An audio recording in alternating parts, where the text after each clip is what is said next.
A paz do Senhor, meu irmão, minha irmã, queridos e queridas alunas, a paz do Senhor Jesus. Estamos aqui, por intermédio deste vídeo, para comentar a aula de número 3 do livro Administração Eclesiástica. É o segundo livro que nós estamos abordando neste ano de 2021, um ano também atípico como foi o ano passado, e estamos utilizando esta ferramenta, isto é, o vídeo, por conta dos decretos estaduais e do decreto municipal relacionado à pandemia. Sabemos que nesta data que esse vídeo está sendo gravado, o horário de circulação, ou seja, o toque de recolher é às 20 horas. Portanto, as nossas aulas ficaram comprometidas, porque elas tinham a duração de 1h30, das 19h30 às 21 horas. Diante dessa impossibilidade, nós estamos aqui num grande esforço para gravar este vídeo, a fim de que nós não soframos interrupção dos nossos cursos. E nesta ocasião, precisamente nesta data, abordaremos a aula de número 3, Planejamento, Recursos de uma Organização. Tratamos da aula de número 1, Administração e Paradigma do Empresariado. Está lá na página de número 9, a introdução. E também, a aula de número 2, tratamos sobre os fundamentos da administração eclesiástica. Vimos principalmente nas aulas de número 1 que o comentário tratamos que a igreja ela é dual, isto é, ela é ao mesmo tempo uma administração, uma organização, mas também é o organismo vivo, atuante pelo poder delegado pelo nosso Senhor e Salvador Jesus Cristo. Sendo essa dualidade, devemos sim buscar poder do alto, mas também devemos aplicar princípios, conceitos da administração, a fim de que nós possamos ter uma igreja que produza os seus resultados sem escandalizar, até mesmo utilizando os recursos esses que são escassos. Abordaremos na próxima aula, aula de número 4, recursos humanos, recursos financeiros, isto é necessária a administração a fim de que possamos atingir o objetivo desejado. E aí, na introdução, na página 31 do seu livro, do livro Administração Eclesiástica, traremos a primeira frase aí. Acompanhe aí comigo, por favor, na introdução, na página 31 do seu livro. Temos aí, planejamento é um dos pilares de uma administração eficiente e eficaz. Essas duas palavras parecem sinônimas, mas não são. Eficaz é aquilo que efetivamente se resolve, e eficiente é um meio de se atingir o objetivo. Muitas vezes, os meios são eficientes, mas não são eficazes, isto é, não resolvem absolutamente o problema.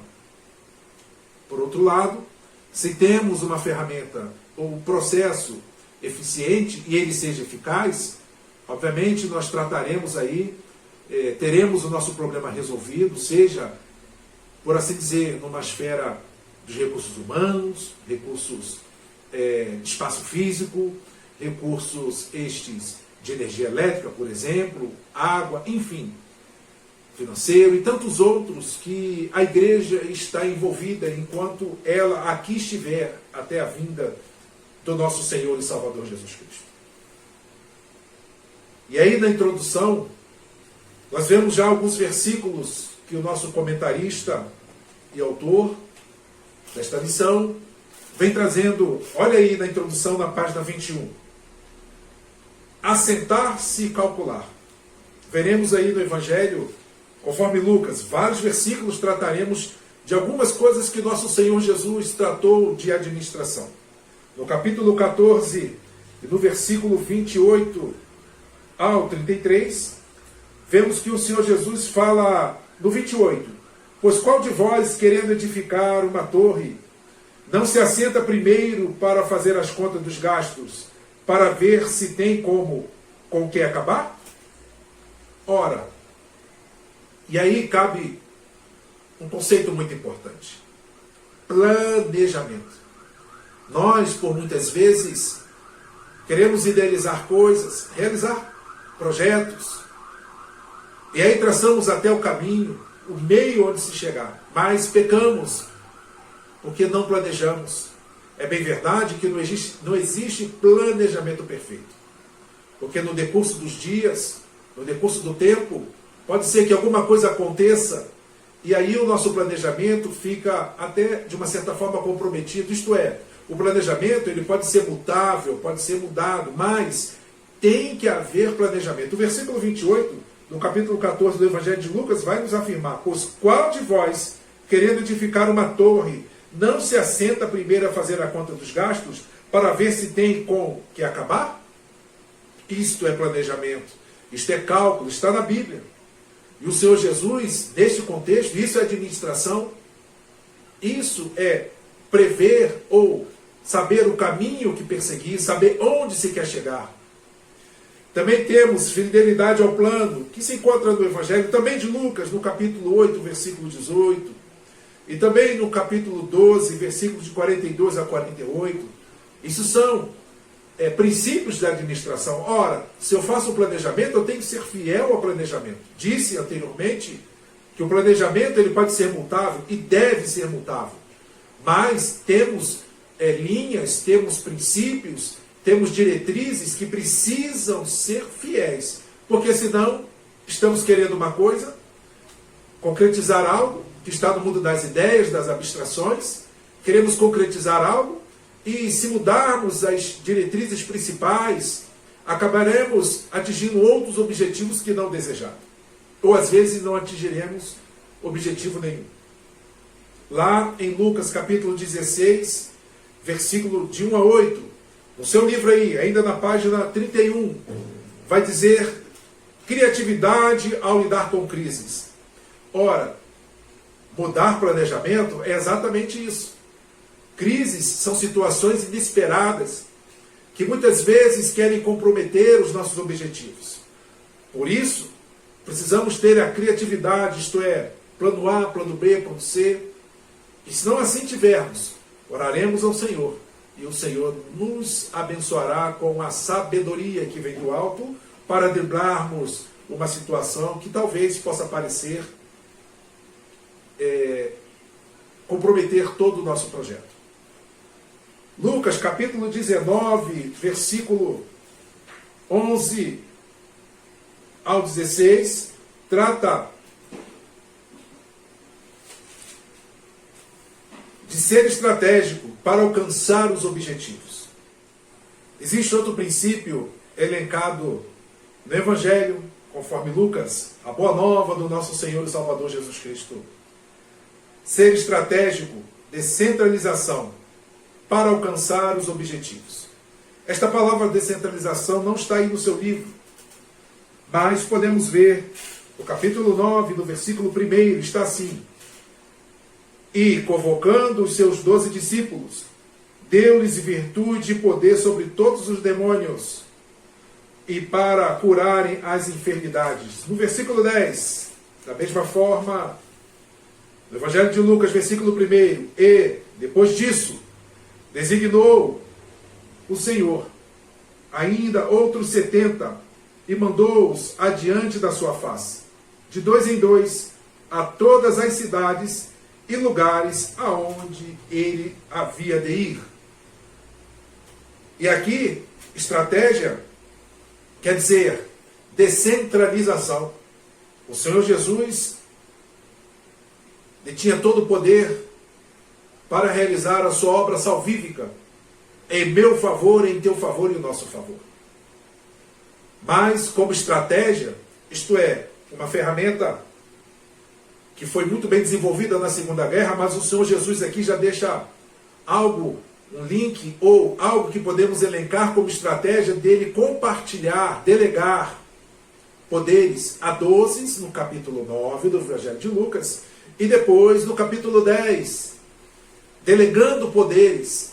Muitas vezes, líderes evangélicos são centralizadores e não delegam poderes para melhor administração. Da mesma forma aconteceu com Moisés. Registra lá no livro de Êxodo que grande era o trabalho de Moisés, mas o seu sogro Jetro chegou aconselhando Moisés: Moisés,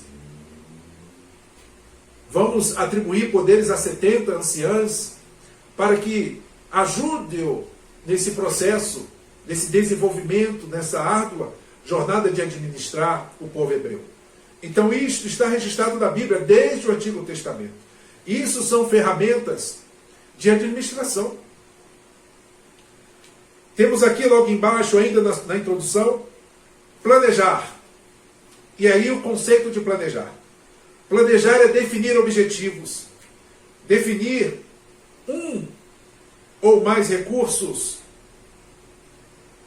ou mais recursos de ação ou missão, definir meios de execução. Eu vou repetir.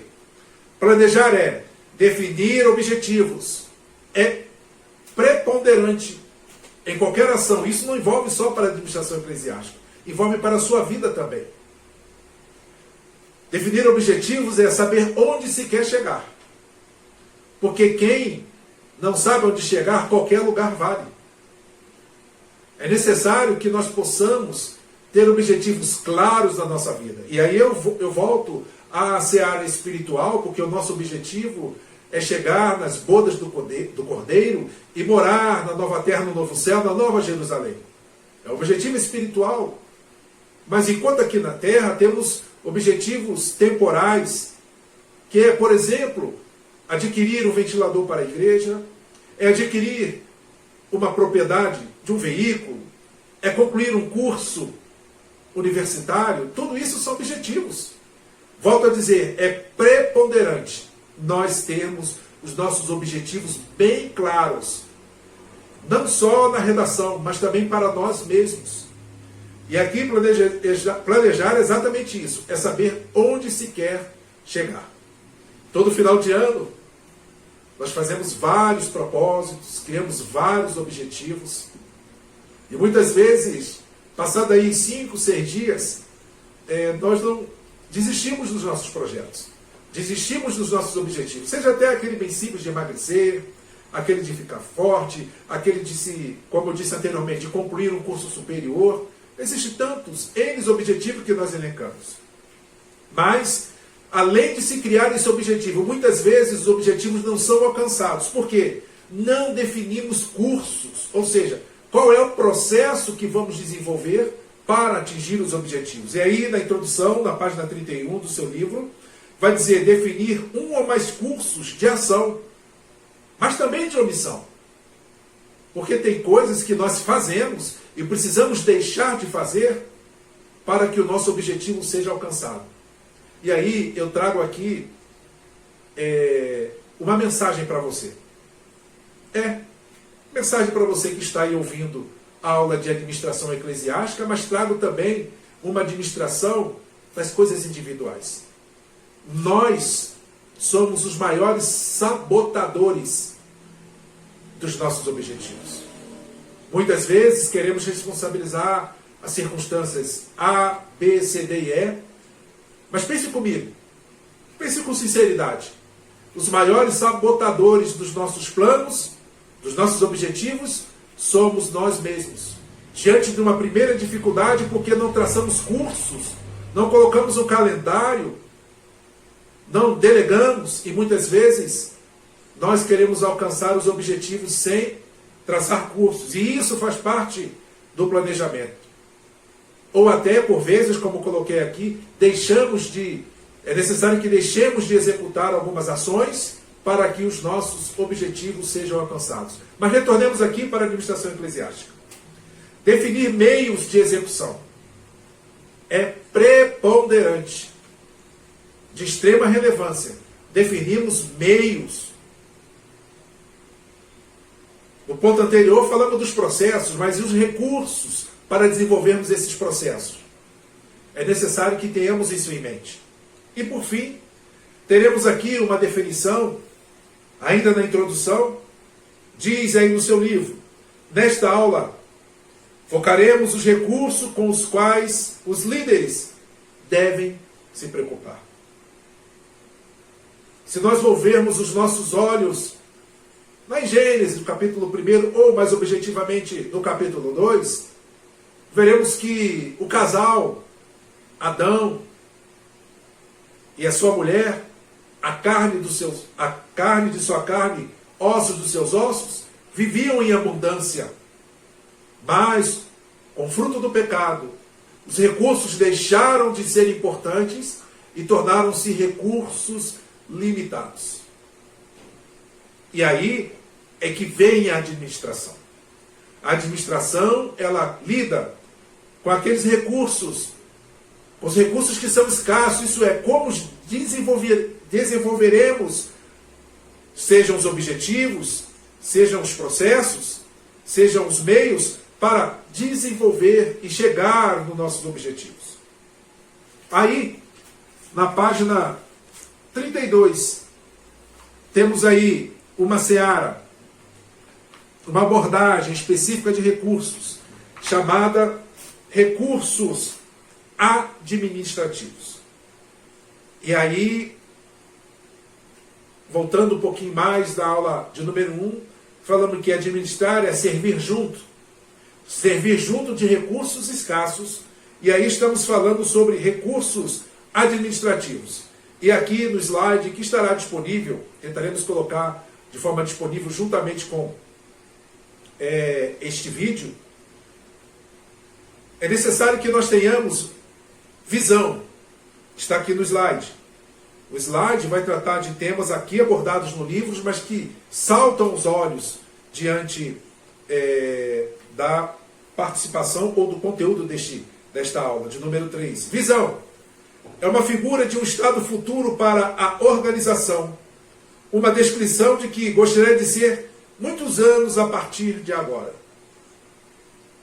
Na verdade, voltando um pouquinho atrás, são elencar os objetivos, listar aquilo que temos a curto, médio e longo prazo.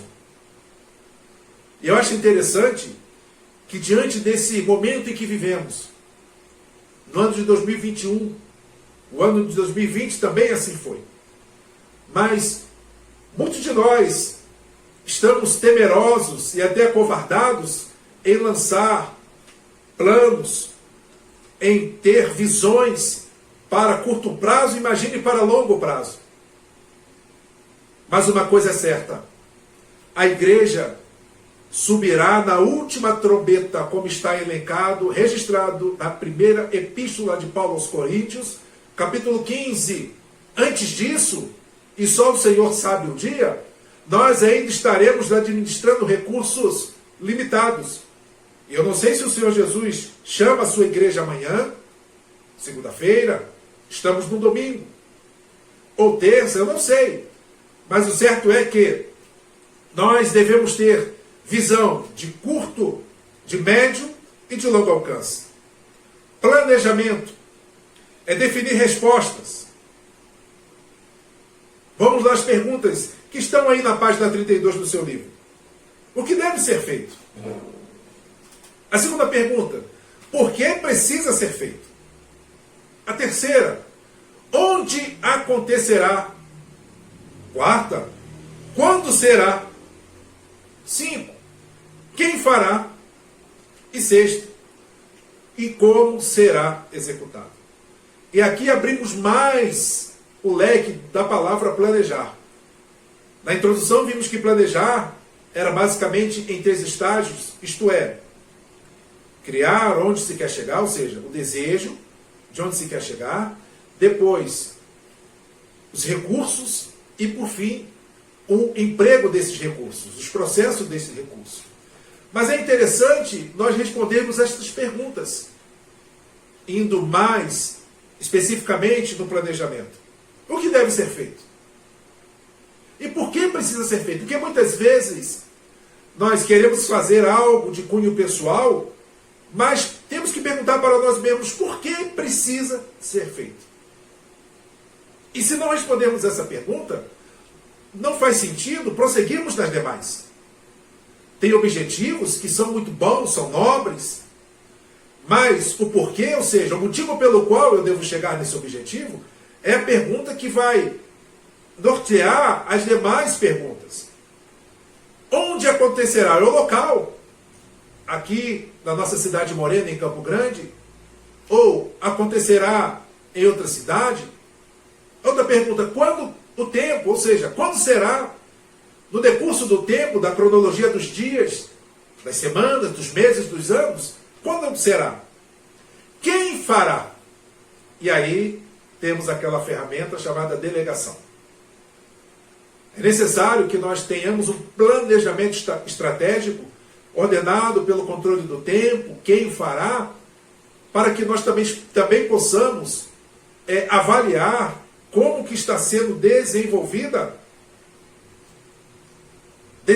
melhor dizendo, o nosso planejamento. E como será executado.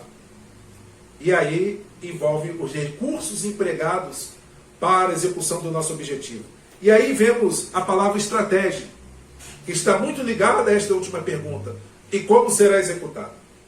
Estratégia, segundo economistas, e volto a dizer, a economia trata de recursos escassos. A administração vai lidar com como devemos tratar, processar, enfim, esses recursos escassos. Diz assim, segundo economistas, está aí no seu livro na página 32. Segundo economistas, é o conjunto de ações a serem tomadas ao longo do jogo, ou seja, ao longo do tempo. O tempo, ou seja, isto é, o amanhã pertence ao Senhor. Mas nós temos, como eu disse anteriormente, todo planejamento deve ser mutável. Existir a possibilidade de mutabilidade dos nossos planejamentos.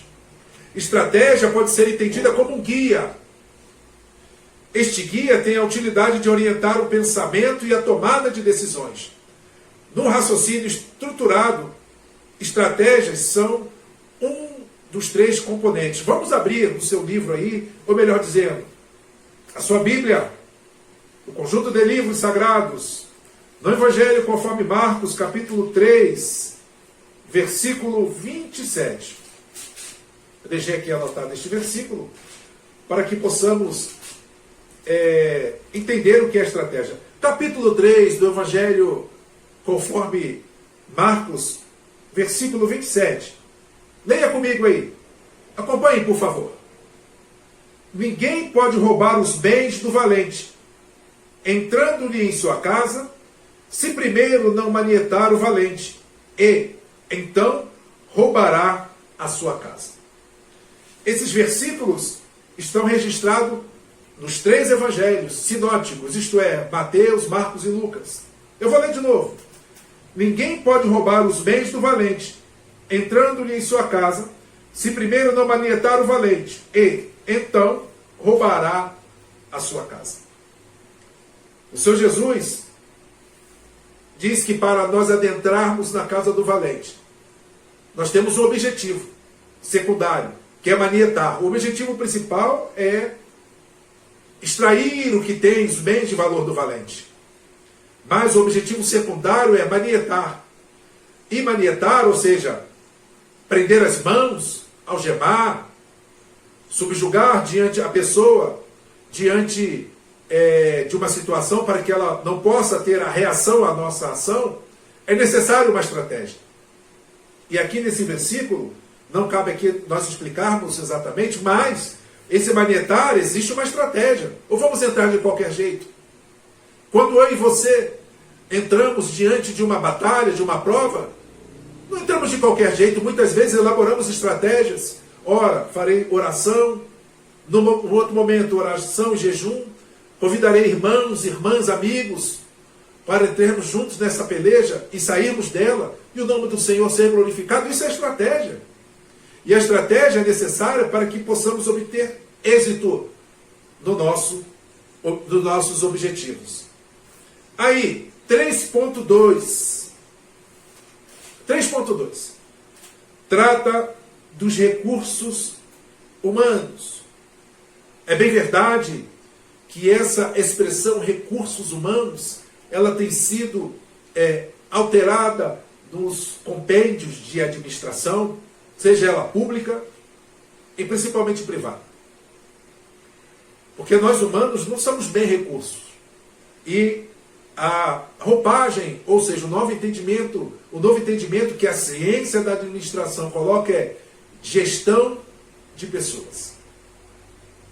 Mas, para que não possamos perder o foco aqui, em outra ocasião, ainda neste livro, falaremos sobre gestão de pessoas. Mas o 3.2 começa assim, definindo organização. No caso, em tela, na nossa abordagem, a igreja é uma entidade social composta de pessoas e de recursos, deliberadamente estruturada e orientada para alcançar um objetivo comum. Está aí no seu livro, na página de número 33. Vou repetir. Organização é uma entidade social. O que é uma entidade social? Reunião de várias pessoas, que está aqui dizendo, composta de pessoas e de recursos. Pessoas com limitações e recursos limitados. Deliberadamente estruturadas, isto é, existe uma, como o próprio nome diz, uma organização, existe uma estrutura pré-definida, a fim de que, e uma orientação para tal, para alcançar o objetivo comum. E qual é o objetivo da igreja? O principal dele é anunciar o evangelho do nosso Senhor Jesus Cristo. Mateus capítulo 28. O Senhor Jesus dá uma ordenância, dizendo: ide por todo o mundo, pregai o evangelho a toda a criatura, ensinando-as e batizando-as em nome do Pai, do Filho e do Espírito Santo. Está aqui no versículo 19. Portanto, ide, ensinai todas as nações, nesta versão, batizando-as em nome do Pai e do Filho e do Espírito Santo. E o 20, ensinando-as a guardar todas as coisas que eu vos tenho mandado. E eis que estou convosco todos os dias, até a consumação dos séculos. Amém. O objetivo principal da igreja é isso, é ensinar, batizar, para que possamos guardar todas as coisas que o Senhor Jesus ensinou a mim e a você, a fim de que nós possamos, nos últimos dias, ou seja, no último dia, estarmos com o nosso Senhor Jesus nas mansões celestiais. Mas existem, volto a dizer, como organização, ou melhor, como organismo vivo, é necessário que tenhamos esses objetivos, mas existem outros objetivos de uma organização que nós estamos estudando aqui na ocasião. Então vemos que a organização é a parte administrativa, a parte humana. O organismo é uma parte, o organismo vivo é uma parte espiritual. As pessoas, normalmente na igreja, embora imperfeitas, são seus recursos mais preciosos. Está aí na página de número 33. As pessoas, normalmente na igreja, embora imperfeitas, são seus recursos mais preciosos. Quando eu vi essa frase, eu achei-a muito interessante.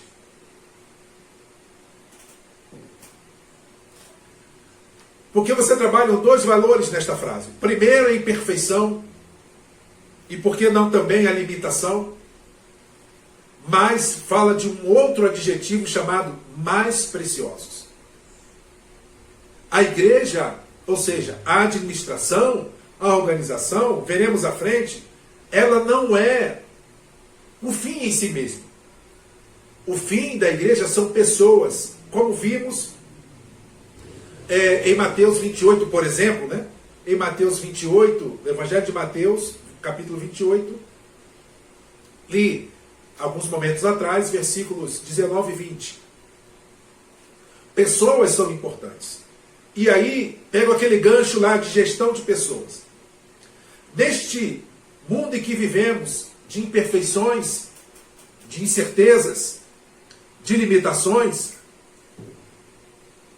a liderança da igreja, e aí eu não coloco apenas o pastor, o líder, mas a liderança da igreja tem que procurar trabalhar com esse recurso precioso, porque lá, no Evangelho de João, capítulo 3, versículo 16, Deus amou o mundo de tal maneira, e essa maneira não tem o que falar, não tem palavras que possam expressar a grandeza do amor de Deus.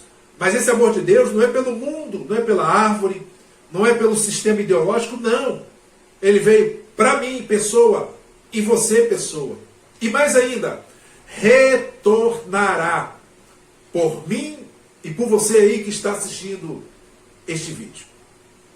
É muito interessante nós pautarmos e termos isso como princípio da administração, da organização religiosa, da igreja mais precisamente, que pessoas, ainda que sejam fracas, limitadas, doentes, feridas, são os recursos mais preciosos, valiosos que podem existir na face da terra. A Bíblia vai dizer que o valor de uma alma vale mais que o mundo inteiro. E muitas vezes nós invertemos esse processo. Achamos que a administração ela é maior do que as pessoas, e não é. A administração, como eu disse, e aí trago a ciência, a administração, ela pode oferecer subsídios, ela pode fornecer elementos para pautar com maior facilidade, ou até mesmo com menos esforço, ou até mesmo para que os objetivos aqui na Terra sejam alcançados. E volto a dizer, o objetivo é adquirir um ventilador, um ar-condicionado, adquirir um veículo, enfim, uma administração para um projeto evangelístico é válido, mas o mais importante são pessoas. E ainda aí, na página 33, no 3.2, tratando sobre recursos humanos. Pessoas são importantes. Primeiro delas, foram criadas por Deus, e a referência bíblica está aí no seu livro. Por amor, a resgatou do pecado, que eu falei anteriormente, João 3,16. Recebeu a ordem de Cristo para alcançar e discipular pessoas, que eu li também anteriormente, Mateus 28, capítulo 28, versículos 19 e 20. Deus, olha que interessante, está aí no seu livro, na página 33. Deus levanta líder para servir determinado grupo de pessoas, para que este grupo atinja os alvos que Deus lhe deu, com o fim que glorifique a Cristo. Isto quer dizer ministrar. O líder é levantado por Deus para que ele sirva um determinado grupo de pessoas. E que este grupo atinja os alvos que Deus lhe deu, com o fim que glorifique a Cristo. Bem verdade que hoje, como diz o apóstolo Paulo, na epístola a Timóteo, na sua primeira epístola, dizendo que haveria homens amantes de si mesmos, homens vaidosos, homens que gostam de ser lisonjeados, elogiados, mas as Sagradas Escrituras nos ensina que o líder, ele serve aos seus liderados para que juntos possam alcançar os objetivos que glorifiquem o nome do Senhor Jesus. E no final aí, na página 33, tratando de recursos humanos. E aqui trato com mais vagar, porque o elemento mais precioso que se pode ter na igreja são as pessoas. As pessoas não são meros recursos ou números sem nomes. O Isbes explica, e aí vem algumas indagações. Quantas pessoas estiveram presentes? Quantas se decidiram a seguir a Cristo? Quantas se tornaram membros? De quanto foi a oferta? As pessoas já não eram uma finalidade em si mesmas, tornaram-se meios para um fim.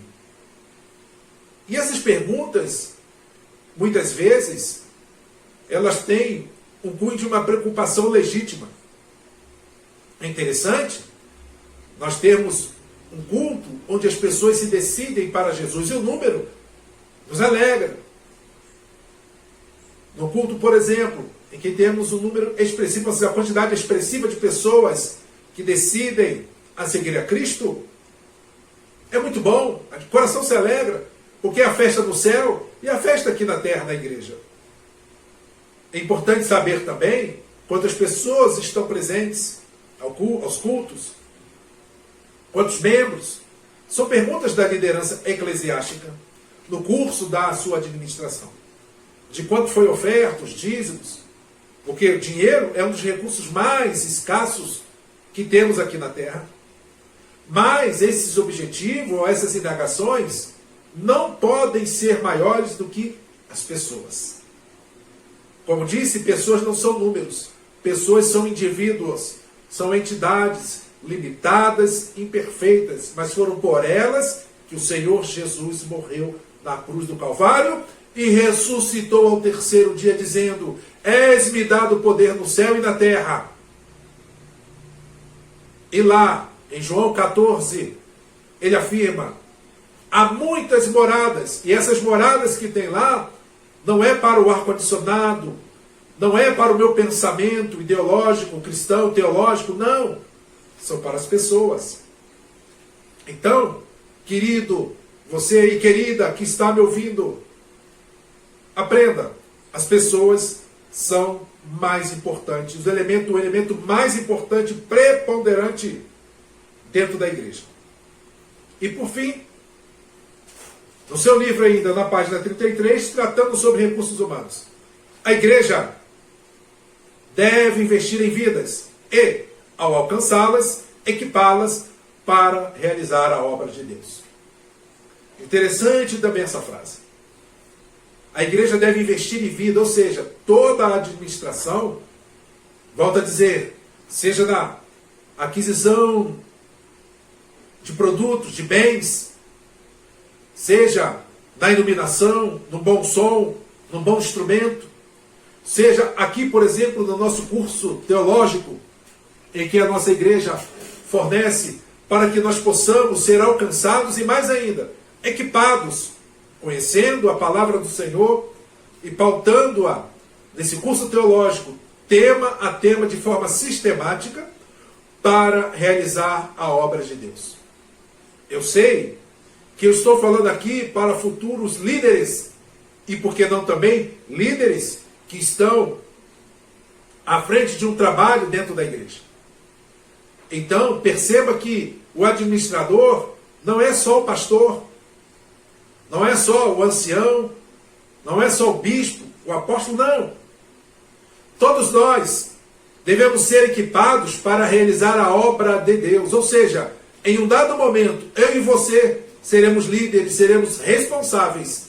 E aí, nós não poderemos negar ignorância, desconhecimento ou falta de conhecimento para exercer a obra do Senhor. Indo mais à frente, trataremos e abordaremos aqui sobre outro recurso. Na página 34, recursos financeiros. Talvez este também seja um dos maiores desafios para a administração eclesiástica. Veremos aqui à frente alguns pontos para abordarmos. Diz aí no seu livro, na página 34. A fonte primária de recursos da igreja provém da contribuição espontânea dos fiéis. Isto é, dízimos e ofertas. E aí no seu livro tem duas citações bíblicas, dentre outras podemos elencar Romanos capítulo 12, versículo 8, e segunda epístola de Paulo aos Coríntios, capítulo 9, versículo 7. Existem outras formas de recursos, como eventos, feiras, cantinas, juros e rendimentos bancários. Isso aí está tudo registrado no seu livro. Ora, tudo isso todas essas expressões e outras mais que estão aí no seu livro são formas de se oferir receitas, de se oferir recursos financeiros para o exercício, para a administração do Santo Evangelho de Jesus Cristo. É bem verdade que alguns líderes, algumas igrejas, no curso de sua administração eclesiástica, pensem que apenas e tão somente dízimos e ofertas são as receitas e únicas principais que se devem ter na igreja. Mas o certo é que uma boa administração eclesiástica, ela terá a sua igreja um CNPJ, uma conta bancária, e este dinheiro que porventura esteja lá parado, para que seja empregado no curso do objetivo, ou seja, no curso do processo para se alcançar um objetivo, deve ser investido para ter ali um rendimento, para que não sofra o processo de corrosão inflacionário, a despeito da nossa inflação estar relativamente baixa, mas o tempo ele corrói o valor do dinheiro.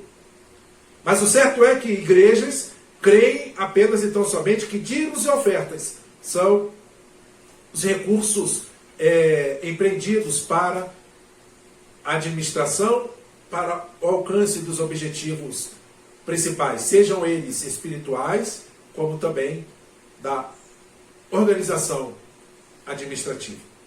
Autores, como disse, está no seu livro, que censuram essas formas. Essas outras formas, melhor dizendo. Mas não estamos aqui para discutir essa questão. O que cabe ressaltar é que recursos financeiros, preste atenção, recursos financeiros, mormente, são a grande dificuldade da administração eclesiástica. E aí, eu vou tocar num ponto que não está no seu livro,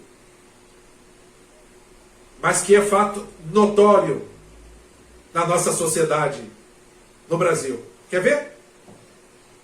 Acompanhe comigo. Está no slide. A grande dificuldade das igrejas em geral no que tange a recursos financeiros.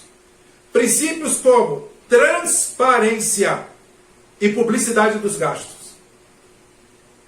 Meu irmão, minha irmã, você que está no departamento e lida com recursos que não são seus,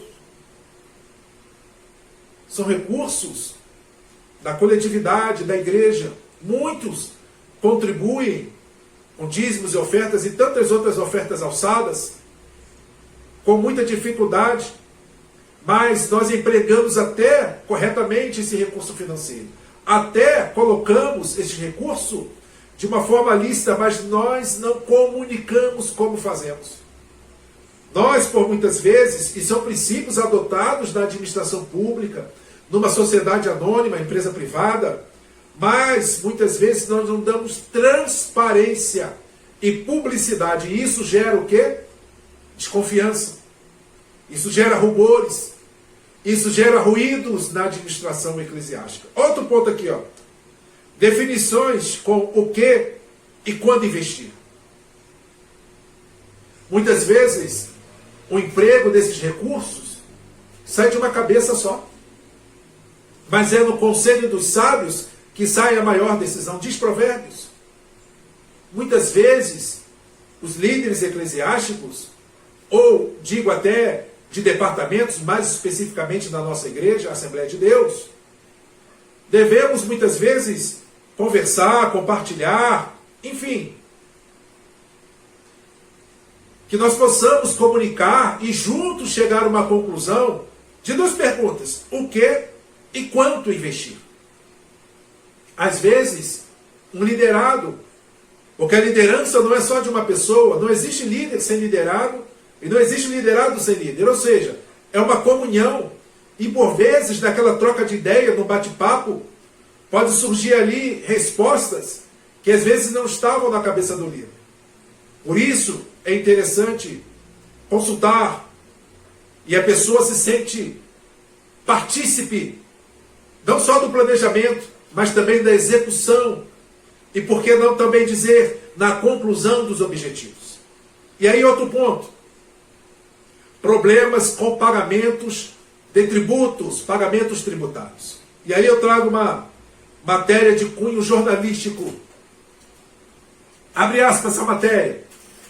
boa parte das igrejas, porém não cumprem a lei. E o resultado é uma dívida acumulada de 420 milhões de reais, segundo o levantamento da Veja, feito com base na lista de devedores da União, disponibilizada. E esta matéria está no site da Veja de abril, está o link dessa matéria, deixarei disponível. Tanto colocaremos aqui neste vídeo também o slide, mas se possível não for, colocaremos também no nosso grupo de WhatsApp, não só o link deste vídeo, mas também os slides que estamos expondo nesta aula. Mas eu quero tratar aqui dívidas tributárias, por exemplo, INSS. Sabemos que a igreja, constitucionalmente, ela é alcançada pela imunidade. Não só a igreja, mas templos religiosos em geral. Seja ele budista, islâmico, seja ele um templo espírita, qualquer manifestação de religiosidade que se encontra associado a um grupo de pessoas para um objetivo comum, e isso chama de organização religiosas, são alcançadas pela imunidade, isto é, patrimônio, renda e serviço não incidem imposto, mas, digo tributo, mas certo é que a contribuição previdenciária de um empregado, porque a igreja ela pode contratar e ela muitas vezes cria vínculo empregatício e não recolhe os impostos, ou seja, as contribuições previdenciárias. Muitas vezes por ignorância, é verdade, mas muitas vezes por falta de recursos financeiros. Ou mais ainda, por falta de planejamento. Se eu vou contratar 1, 2, 3 empregados, eu preciso saber qual é o custo de 1, 2, 3, 4, 5, 6 empregados.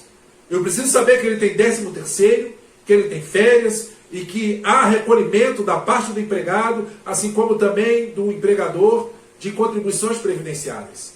Se eu contrato uma empresa, um autônomo para executar um serviço na igreja, eu também tenho que fazer o recolhimento, estar preocupado com a contribuição previdenciária. Isto é, muitas vezes não há o planejamento tributário para as igrejas. É bem verdade que em outros casos, muitos tributos são colocados, são impelidos contra a igreja, onde a relação é alcançada pela imunidade. Mas certo é que, aqui volto a dizer, essas igrejas, a maioria delas são igrejas evangélicas. Por isso que o planejamento, tratado lá atrás, é de grande relevância, para que possamos, ao tomar uma ação, sabermos o que vamos despender de recurso. Volto a dizer, recurso financeiro, esse recurso tão escasso, seja no orçamento familiar, doméstico, mas também no orçamento da administração eclesiástica. E aí, meu querido irmão, minha querida irmã, aluna do nosso Instituto Vicercamp, do curso médio, traremos agora o ponto 3.4. E talvez seja o recurso, ou melhor, talvez não, é o recurso que difere, que traz como uma peculiaridade a organização religiosa, a saber, igreja. Trataremos aqui no 3.4 de recursos espirituais. E aí, no seu livro, na página 35, diz assim: estudamos nesta aula que as organizações carecem de recursos diversos para atingir seus objetivos. E aí retorno, sempre pautarei nesse aspecto. Gerir, fazer gestão, fazer aplicação, elencar processos, métodos, para alcançar o objetivo diante de escassez de recursos, tudo isso, de uma forma geral, quer dizer administração. E aí no seu livro ainda, na página 35, 3.4, preste atenção, diz aí no seu livro: a liderança deve saber do que, de quem e de quanto recursos precisará. Eu vou repetir. A liderança deve saber do que, de quem e de quantos recursos precisará. Sabe o que é isso? Planejamento. Planejar, como disse anteriormente, é ter uma visão do futuro, mas não só do futuro, da concretização dos objetivos, mas também de todo o emprego de processos, de todo o emprego de recursos. Preste atenção nessa frase também. Olha só. Grandes ideias carecem de recursos materiais, humanos, técnicos e financeiros. Olha só. Preste atenção. Mesmo a visão sendo de Deus, o líder não pode pensar que a igreja caminha pela fé e ignorar o planejamento financeiro. Você que está aí me assistindo, você é líder, ou você que em breve, em nome do Senhor Jesus, liderará um departamento, liderará, porque não também uma igreja, um grupo de pessoas com objetivo comum, que é a organização religiosa cristã, tem que estar atento, que mesmo a visão sendo de Deus, é necessário fazer o planejamento, dentre eles o financeiro. Existe um ditado mundano que diz assim: o caminho do inferno está cheio de boas intenções. Não está na Bíblia, mas diz o ditado aí. O adágio, como disse um ditado popular. E isso é verdadeiro. Às vezes as intenções são divinas, mas Deus, pelo pecado, imprimiu ao homem, primeiramente Adão e Eva, que eles vivessem em privações de recursos. E Deus deu a mim e a você, primeiramente, sabedoria, inteligência, conhecimento, para que possamos lidar diante dessa escassez de recursos, termos planejamento, termos o momento certo de empregar aquilo que Deus nos deu. É interessante que quando o Senhor Jesus estava anunciando o evangelho do reino de Deus, do reino dos céus, existiam pessoas, mulheres, que empregavam, que doavam, que ali colocavam recursos financeiros para que os discípulos, o próprio Senhor Jesus e todos aqueles que caminhavam nesse empreendimento de administrar, isso é, ministrar junto o evangelho do reino dos céus, financeiros, dinheiro. Lógico que Deus é o dono do ouro e da prata, mas até o Senhor Jesus elaborou, criou o homem da tesouraria, sabemos o nome dele, Judas Iscariote. Mas não quero falar dele aqui. Eu quero falar que o Senhor Jesus precisou de recursos financeiros para anunciar o evangelho do reino do céu. E você? Não vai precisar dos recursos financeiros? Lógico que vai.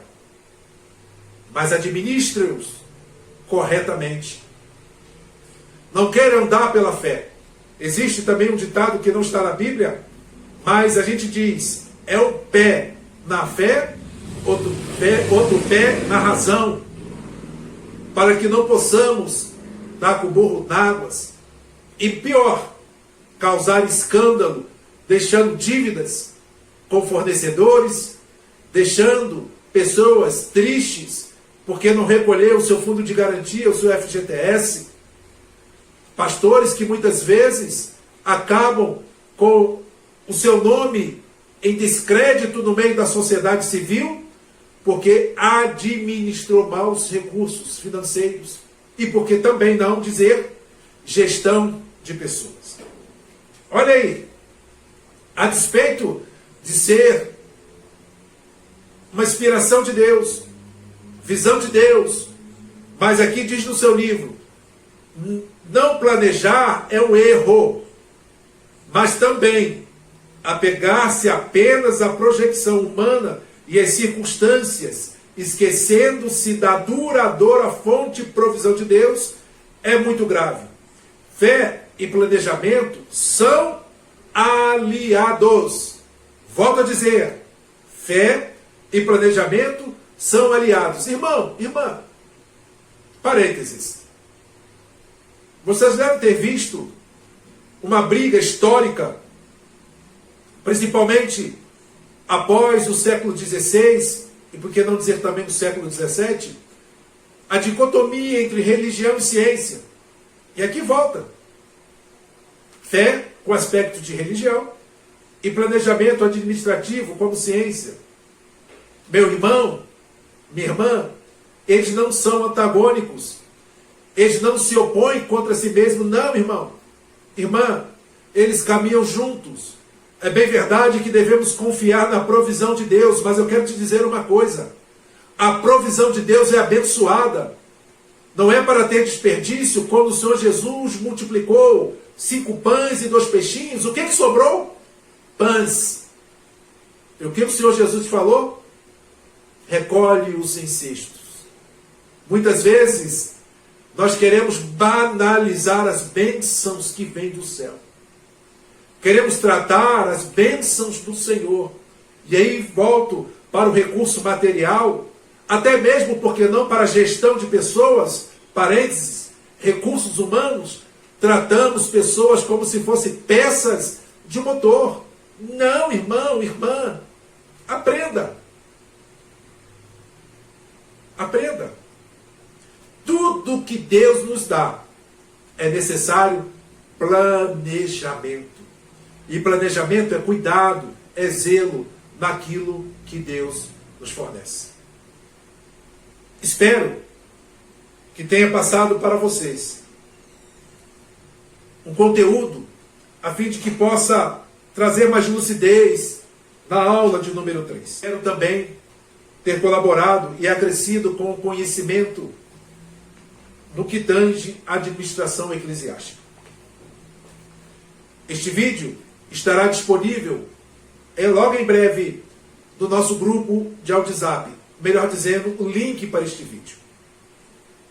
Se não for possível colocar os slides, assim também os slides estarão disponibilizados para todos aqueles que quiserem consultar, fazer a leitura. E muito em breve, eu creio, que nós novamente estaremos em ocasião presencial para abordarmos não só este livro, mas também os demais da grade curricular do curso médio de teologia de Sercamp. Uma vez mais, rogo a oração de todos vós e continuarei orando por todos. Aqui, declaro encerrado esse vídeo. Deus os abençoe. Até breve.